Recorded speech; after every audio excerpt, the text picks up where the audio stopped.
Goal ni Alden Richards ang ultimate fan experience sa kanyang anniversary concert. Kaya ngayon pa lang, hands-on na siya sa paghahanda nito. Kabilang sa dapat abangan ang performance ng isa niyang kaanak. Makichika kay Aubrey Carampel. Hands-on si Asia's multimedia star Alden Richards sa preparasyon para sa kanyang 15th anniversary sa showbiz. Isang fan meet ang inihahanda ni Alden. Ang ARXV Alden Richards Moving Forward, nagaganapin sa December 13 sa kanyang hometown sa Santa Rosa, Laguna Multipurpose Complex. Dahil very personal at espesyal ang selebrasyon, gusto raw niyang makapagbigay ng ultimate fan experience.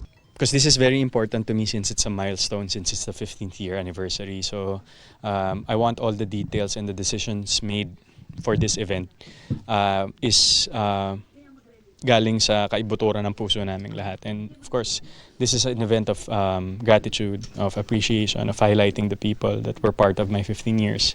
Sa loob ng 15 taon, hindi huminto ang pag-akyat ng karera ni Alden. Marami na siyang nagawang TV shows, pelikula, at concerts. Kabi-kabila rin ang kanyang endorsements at marami na ring natanggap na awards. Pero ang highlight ng kanyang 15 years in the industry, The lives that I was able to touch. And yung kaya siguro ako nalagay dito sa sitwasyon na yun is I think that's my mission, is to really give out parang ano lang ako, vessel lang ako of all the blessings that's coming in the way because alam ni Lord na at the end of the day I'm gonna be able to share it to people who are in need.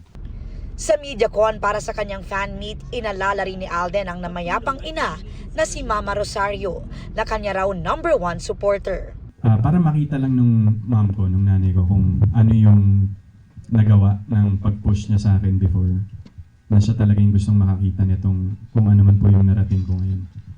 So, yun yung lagi kong iniisip paggabi, parang, or sometimes kapag may achievement, kapag may recognition po, sana nakikita niya physically. At bilang patikim sa fan meet, A person in my family will be part of a number. So, yun yung isa sa mga exciting parts. But on how it's gonna be done, nood kayo on December 13. Aubrey Carampel, updated sa Showbiz Happenings.